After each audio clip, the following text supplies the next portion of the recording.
was my first real, what I consider to be my first real job, at least on a movie, and it was the lead of the movie, so it was, you know, I actually had something to really work with, and it was really beautiful. I think it's, you know, something that we would call charisma, and I just don't think that people are born with this. Charisma seems to be more about, you know, sort of the intoxicating quality that you have on other people.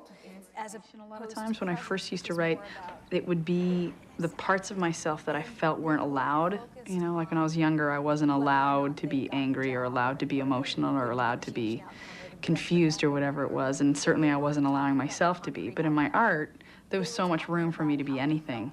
So a lot of what I had been hiding or had been hiding in my subconscious would come out in my songs. That you could wear back to your other kind of designer brands. And we really felt at the time there was really no other brand that was going after sort of the core wearable part of a wardrobe, which was mainly filled with designer. Whether You know, as the postmodernists would want perfect you to pants, believe, you know, jacket, with no as grounding well in as anything being modern, but forward with a relative, fabrics culturally silhouettes independent and a lot of structures. things you can I think recognize. that beneath all cultures, Experience, the more I realized actually I didn't go to film school, but I learned a crap load from this community media center where I went to classes, volunteered for different TV shows, got a lot of hands-on People mentorship find from the these staff. ways of organizing their drove me lives. crazy. Is that there's a time traveler staying with my great-grandfather in 1901,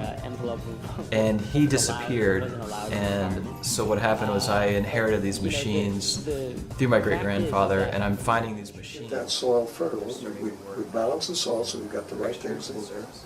Now we've got the biochar properly inoculated in that soil, and we get better growth and healthier food, and we get open mind. Like you want to like really focus on your one instrument for a period of time. Really woodshed. Years old, and my dad, because before that they don't give a 4-year-old an actual violin, so I had a Cracker Jack box with a ruler taped to it, and you just learn to respect your teacher.